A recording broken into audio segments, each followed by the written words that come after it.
Tahimik na nakaupo si Dominic sa paboritong pwesto niya sa loob ng coffee shop ni Seo. Nagpatulong kasi siya sa mga ito para sa gagawing sorpresa niya para kay Adriana. Ano ba kasi talagang plano mo ha, Dominic? Tanong naman sa kanya ni Brayden. Noon naliligaw kasi ako kay Adriana, ay madalas ko siyang sinosorpresa. Naisip ko nga rin simula nga noong nagpakasal na kami, ay hindi ko na yun nagagawa pa sa kanya. Malungkot na wika naman ni Dominic. Anong sorpresa ba ang binabalak mo? Paglilinaw naman ni Seo sa gusto niyang mangyari. Gusto ko sanang dalhin siya sa beach kung saan ako nag-propose sa kanya noon. Pagkatapos kasi ng proposal ko sa kanya, ay hindi na kami nakabalik pa ulit doon. Pero alam ko naman na kapag inaya ko siya ngayon, ay hindi naman siya sasama. Malamang, kapag inaya mo naman siya, ay iisipin mo na ikaw lang ang may pakana ng lahat. Saad naman sa kanya ni Brayden. Si Sheena na lang ang iniisip kong makakaaya kay Adriana. Hindi siya maghihinala eh. Tugon naman niya. Ang tanong, susuportahan naman kaya ni Sheena ang gagawin mong sorpresa para kay Adriana? Alam mo namang naloko na rin yun ng asawa niya. At malamang sa malamang, ay mas galit yung taong yun sa'yo. Wala man akong ibang magagawa kundi ang pakiusapan si Sheena. Kung mapapapayag ko siya, malaki ang tsansa na mag-success yung plano kong to. E di kausapin mo na lang muna si Sheena. Saka tayo magplano ng lahat. Mahirap yung nakalatag na ang lahat. Tapos yung taong susurpresahin mo naman ay wala. Wika naman ni Brayden at kinuha nito ang cellphone niya at ibinigay iyon. O anong gagawin ko dyan? Nagtatakang tanong naman nito. Tawagan mo nga. Pakiusap naman niya rito. Bakit ako? Hindi ba't ikaw ang may kailangan sa kanya? Mariing tanggay naman nito. Sige na, ikaw na Brayden. Ikaw na ang kumausap kay Sheena. Pangungulit naman niya sa kaibigan. Ayan, ang lakas-lakas ng loob mong magloko. Tapos sa pinsan pa lang ng asawa mo, wala ka ng palag. Kastigo naman sa kanya ni Seo. Sabay dampot ng cellphone niya at ito na ang tumawag kay Sheena. Hello Sheena? Bungad naman ni Seo sa tawag na iyon. Abat, may lakas ka ng loob na kausapin ako? Hoy lalaking manloloko. Huwag na huwag mo ako matawag-tawagan ha. Dahil baka manghiram ka ng mukha sa aso. Mariing sigaw naman ni Sheena. Si Seo to. Hindi ito si Dominic. Kaya huwag mo akong sigawan. Irritabling susal naman sa kanya ni Seo. Ay ikaw pala yung Seo. Hindi ba't number ito ni Dominic? Oo. Pumunta ka rito sa coffee shop ngayon din. Dahil gusto kang makausap ni Dominic. Pautos na wika naman ni Seo. Ano? At bakit naman ako pupunta riyan? Ano siya, sinuswerte? Pumunta ka na, ang dami mo pang sinasabi. Libre ko ng coffee mo for 1 week. Hindi na sumagot si Sheena at pinatay na ang tawag na iyon. Kaya muling ibinalik na Seo ang cellphone kay Dominic. Bakit naman kasi sinabi mo na ako ang gustong kumausap sa kanya? Naiinis na wika naman ni Dominic. E anong gusto mo? Ako yung kakausap sa kanya. Tapos gamit ko yung cellphone mo. Idi sana yung cellphone ko na lang ang ginamit kong pantawag sa kanya. Baka naniwala pa yun. Kahit kailan talaga ay hindi niya maaasahan sa Seo na pagtakpan siya nito. Ano namang sabi? Tanong naman niya rito. Hindi na sumagot, ipinatay na lang yung tawag. Kapag pumunta yan at 1 linggong naghahanap ng kape sa akin, ikaw ang magbabayad noon. Kahit kailan talaga Seo, napakakuripot mo. Aniya sa kahumigop ng kapeng nasa harapan niya. Kaysa naman babaerong kagaya mo. Ganting wika naman ito. Kung hindi lang talaga matagal na sila magkaibigan ni Seo, ay baka matagal na ito nakatikim sa kanya. Anong kailangan mo sa pinsan ko at bakit mo siya pinapupunta rito? Munti kang mapatalaw naman si Dominic sa gulat dahil sa tanong na iyon mula sa kanyang likuran. At alam niyang tinig iyon ni Adriana. Dahan-dahan pa siyang lumingon sa kanyang asawa at sumalubong sa kanya ang galit na mukha nito. At nasa likuran nito si Sheena na nakataas lamang ang kilay sa kanya. Kasi magpapatulong sana ako. Aniya na hindi malaman kung ano ang susunod na sasabihin. Kung may sasabihin ka sa akin, Dominic, direkta mo sa akin. Hindi yung kung kanin-kanino namang tao pa pinaparaan. Galit na wika nito sa kanya. Saka siya mabilis na tinalikuran. Adriana! Dali-dali siyang tumayo at hinabol ang asawa sa bilis nito. Ay sa labas na niya ito ng coffee shop inabutan. Galit naman itong lumingon sa kanya. Kung may sasabihin ka, sabihin mo na. Wala akong oras para patuloy yung mga kadramahan mo sa buhay, Dominic. Huminga siya na malalim bago seryosong tumingin dito. Adriana, gusto ko lang naman makabawi sa'yo. Hindi madaling bawiin ang sakit na ibinigay mo sa akin, Dominic. Maikling wika nito na muling nakapagpatihimik sa kanya. Kung wala ka ng ibang sasabihin pa, aalis na kami. Uuwi ako ng Bulacan at isa lang ang pakiusap ko sa'yo. Hayaan mo muna ako roon. Dahil hanggat nakikita kita palagi, naaalala ko yung mga ginawa mo. Malungkot na wika nito. Mula sa kanyang kinatatayuan ay mabilis siyang lumuhod sa harapan nito. Please, Adriana. Huwag mo naman akong iwan. Hindi ko kaya. Pangako, lahat gagawin ko. At alam ko namang mahirap bawiin yung sakit na ginawa ko. Pero bigyan mo naman ako ng isang pagkakataon. Isa lang, Adriana. Tumayo ka nga riyan ha, Dominic. Matigas na utos nito sa kanya. Ngunit nanatili lang siyang nakaluhod sa harapan nito. Dominic, ano ba? Tumayo ka nga riyan? Hindi ako tatayo hanggat hindi mo sinasabing hindi ka uuwi ng Bulacan. Pagmamatigas din ni Dominic. Kahit tumiga ka pa riyan, Dominic, hindi mo ako mapipigilan. Matigas na wika naman ni Adriana sa tinalikuran nito si Dominic. Mabigat ang kanyang dibdib na tinalikuran niya ito. Ngunit dahil mas nangingibabaw ang matinding galit sa asawa, ay nagagawa niyang tiisin ito. Hindi rin niya mapigilang pumatak ang kanyang mga luha dahil sa sakit na patuloy niyang nararamdaman. Hindi niya alam kung paano at gaano niya katagal iindahin ang sakit ng panloloko nito sa kanya. Iiyak mo lang yan, Cass. Hindi naman masama na ilabas yan paminsan-minsan. Wika naman sa kanya ni Sheena nang makasakay siya sa sasakyan at dahil doon ay tuluyan na nga siyang napahagulhol. Hindi mo na ba talaga kayang patawarin? Tanong naman sa kanya, kaya nag-angat siya ng tingin dito. Kasi kung hindi mo na talaga kayang patawarin, Adriana, nonsense lang kung ipipilit mo pa na para sa bata yan. Mas lalo lang kayong magkakasakitan. At mas lalo lang kayong mahihirapan. Dahil hindi kayo makapag-move on sa nangyari. Kung hindi mo na kayang tanggapin, pakawalan mo na. Mas madali ka makakalimot kung hindi mo na siya nakikita. At nakakasama pa. Pero yung ganyan, hindi rin magiging successful yan, Adriana. Ang hirap kasi, Cass. Alam mo yun? Gusto ko naman talaga siyang patawarin.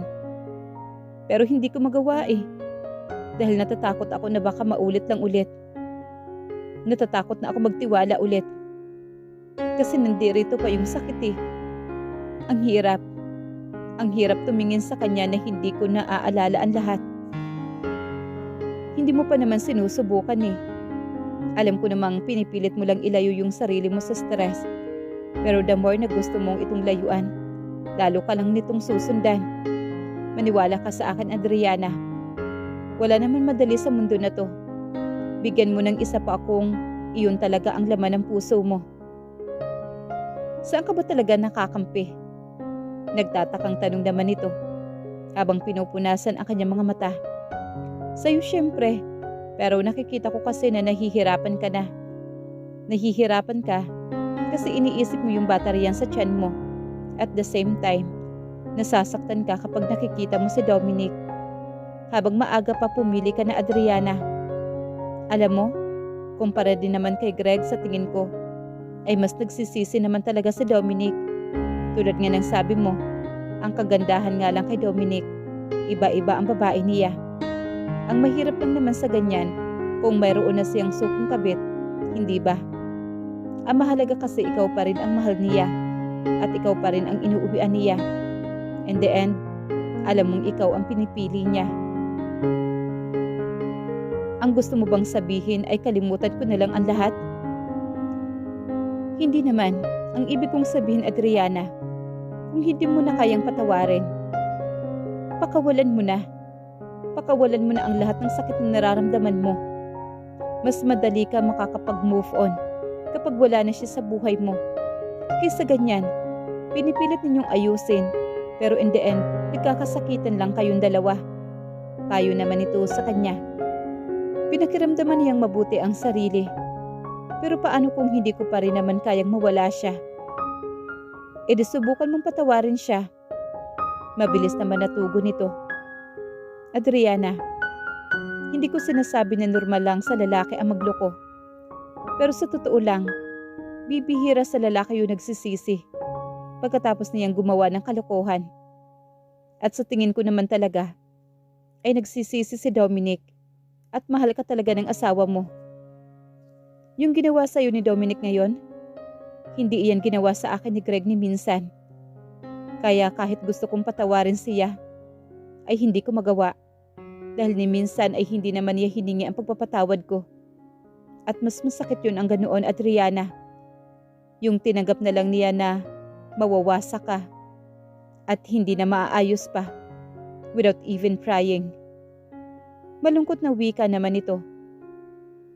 E di kung ulitin ni Dominic, ipakulong mo na. Dahil kapag inulit niya yon, ibig sabihin, sakit na talaga niya yon. Dahil sa sinabi ni Sheena ay napatingin naman siya sa side mirror ng sasakyan nito. At kitang-kita niya roon na nakaluhod pa rin si Dominic habang nakatayo sa magkabilang gilid nito, si Seiyo at si Brayden. Alam ko naman na maling-mali si Dominic at hindi naman niya iyon ikinaakaila sa iyo. Hindi rin siya basta na lang makabitaw sa iyo dahil sobrang haba na rin naman ang pinagsamahan ninyong dalawa. 7 taong kayong kasal at 5 taon kayong magnobyo. Hindi pa kasama roon ang ligawan session ninyong dalawa. Ikaw ang una sa buhay niya at siya naman ang una sa buhay mo. Kaya alam ko kung gaano kahirap sa part ninyong dalawa yung nangyayari ngayon sa inyong dalawa. Dagdag na wika naman sa kanya ni Sheena. Bagsak ang balikat ni Dominic at halos hindi siya makatayo mula sa kanyang kinaluluhuran dahil sa sakit na kanyang nararamdaman. Pero alam niyang karapat-dapat lang siya sa sakit na dinadanas niya ng mga oras na iyon. Kung tutuusin ay alam niyang kulang pa ang lahat ng iyon dahil sa sakit na idinulot niya kay Adriana. Dominic, tumayo ka na riyan. Hindi ka nababalikan ni Adriana. Pilit sa kanya ni Brayden. Pinagtitinginan ka rin ng mga tao, oh. Hindi ko na alam talaga ang gagawin ko. Hindi ko na alam kung paano ko paaayusin ang problema namin ni Adriana. Hindi mapigilang tumutulo ang kanyang mga luha sa isiping iyon. Binalaan kasi ikaw namin. Nung una pa lang, Dominic. Alam mo naman kung anong klaseng babae si Adriana. At alam na alam mo na kaya niyang mabuhay ng wala ka. Pero ikaw, hindi mo kakayanin na wala siya. Wika naman na sa'yo at nakuha nito ang totoong nararamdaman niya. Totoo naman ang sinabi nito. Hindi niya kayang mawala si Adriana sa kanya. Dahil ito lang ang nag-iisang pamilya niya. Ito yung taong hindi nang iwan sa kanya sa kabila ng lahat ng hirap na pinagdaanan niya sa buhay. Kung tutuusin, ay kayang-kaya nitong mag-asawa ng lalaking masigit pa sa kanya. Pero siya pa rin ang lalaking pinili nito. Alam niyang napakagago niya para agawin iyon kay Adriana. Noong una hindi niya iyon naiisip. Kasi ni minsan ay hindi ito naghinala sa kanya. Hindi niya alam na sa pagpilit niyang tumigil ito sa karera nito, ay doon ito magkakaroon ng idea sa lahat ng ginawa niya. Tuluyan na siya napahagulhol dahil sa kagaguhang nagawa niya kay Adriana. Alam niyang magsisi man siya ng sobra, ay hindi na niya maibabalik pa ang lahat sa dati. Hindi niya maibabalik sa dati ang pagsasama nila mag-asawa. Pwede ba tayo mag-usap, Dominic? Ang tinig na iyon ni Adriana nagpaangat ng tingin niya at nagpatigil sa pag-iyak niya. Mabilis namang siyang tumayo at lumapit sa asawa. Pwedeng-pwede, Adriana. Halos pasigaw na wika niya dahil sa tuwang nadarama.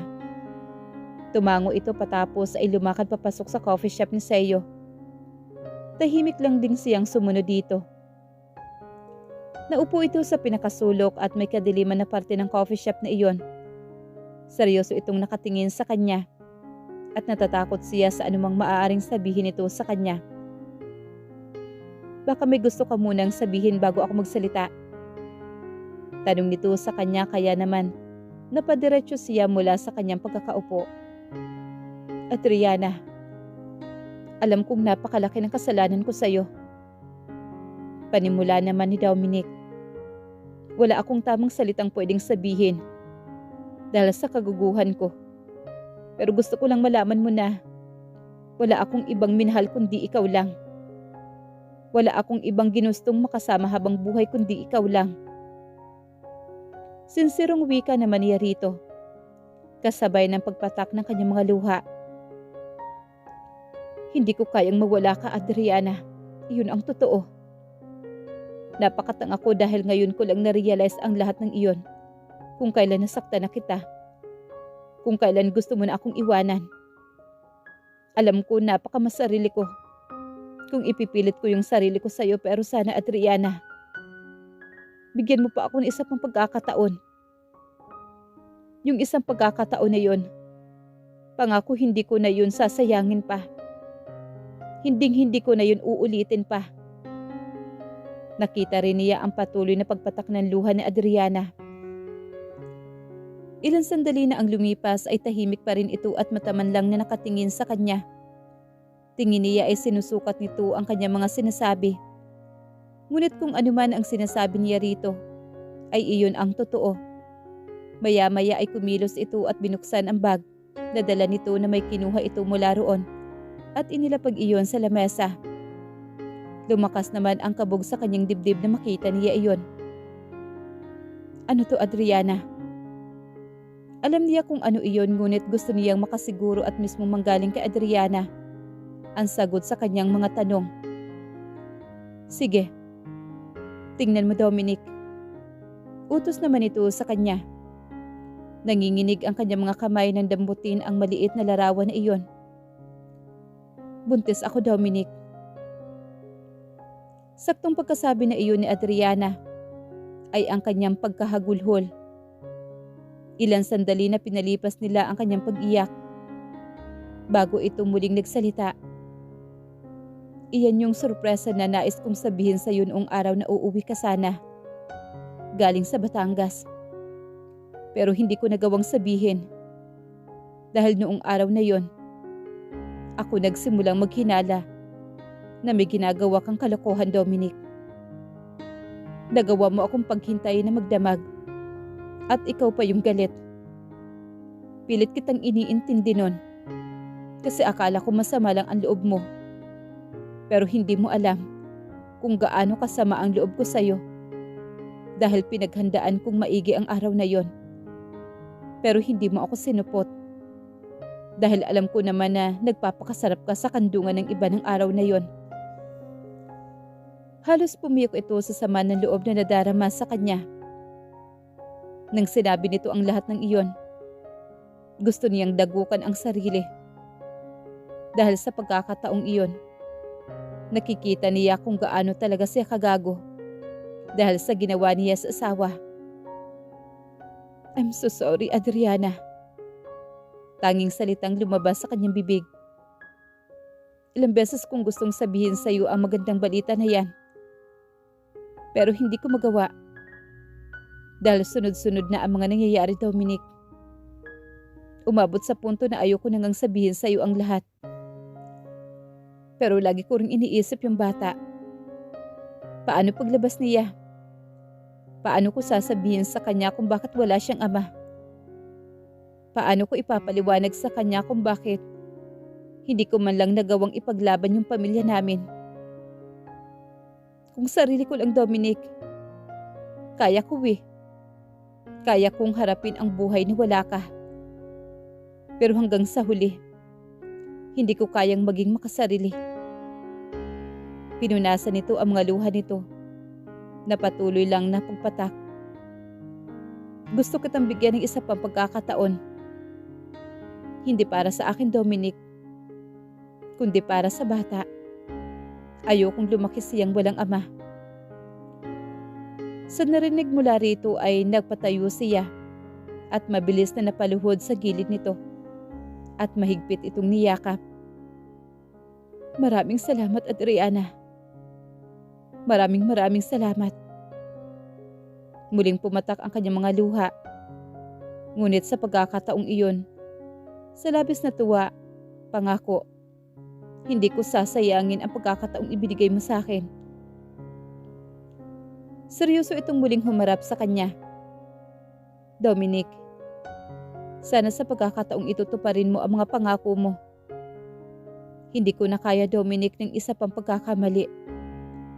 Hindi na kaya ng mental health ko. Dahil para na akong mababaliw sa kakaisip kung bakit mo ba yun nagawa sa akin. Hinawakan niya ang dalawang kamay nito at masuyo iyong hinalikan. Hindi na, Adriana. Natakot na ako. Takot ako. Lalo ngayong alam kong malapit na nating mabuo ang pamilya natin. Hindi ko na yun sisirain pa, Adriana. Sinserong wika naman niya. Mula sa araw na iyon ipinapangako niya sa sarili, sa kanyang asawa at maging sa batang matagal na nilang pinapangarap, na hindi na siya muli pang papasok sa isa pang pagkakamali na ikakasira at ikakasakit ng damdamin ni Adriana. At sa pagkakataong iyon, mas lalo niyang minamahal ang asawa at mas pagbubutihin niya ang pagbuo ng pangarap nilang pamilya. Kinabukasan ay maagang pumasok si Atara para tiyempuhan si Dominic dahil alam naman niyang maaga itong pumupunta ng opisina upang makaiwas sa kanya.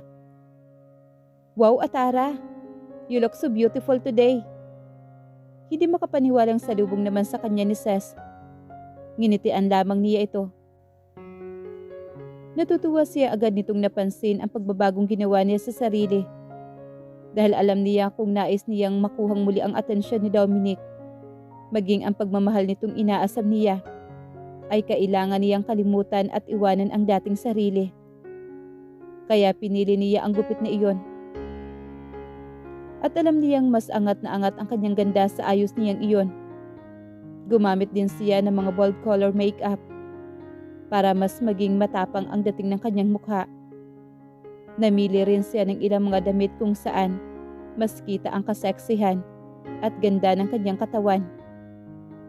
Hindi niya maaakit si Dominic kung mananatili siya sa dating postura niya. At sa pagkakataong iyon, ay desidido talaga siya makuha ang pagmamahal nito. Sa pagsunod-sunod niya rito, noon ay nakita na niya kung anong klase mga babae ang mga tipo nito. At iyon ang kanyang pinagbabasehan ng ayos niya ngayon. Hindi naman siya nagkamali ng hinaka. Dahil pagdating nga niya sa opisina ay naroon na si Dominic. Dali-dali itong tumayo nang mamataan siya. Ngunit mas naging maagap siya. Lakas loob niyang iniharang ang sarili sa daraanan nito. Kaya napatigil naman ito. Sir, can I talk to you? May pang-aakit na tanong naman niya rito. Ano yun, Miss Gonzales?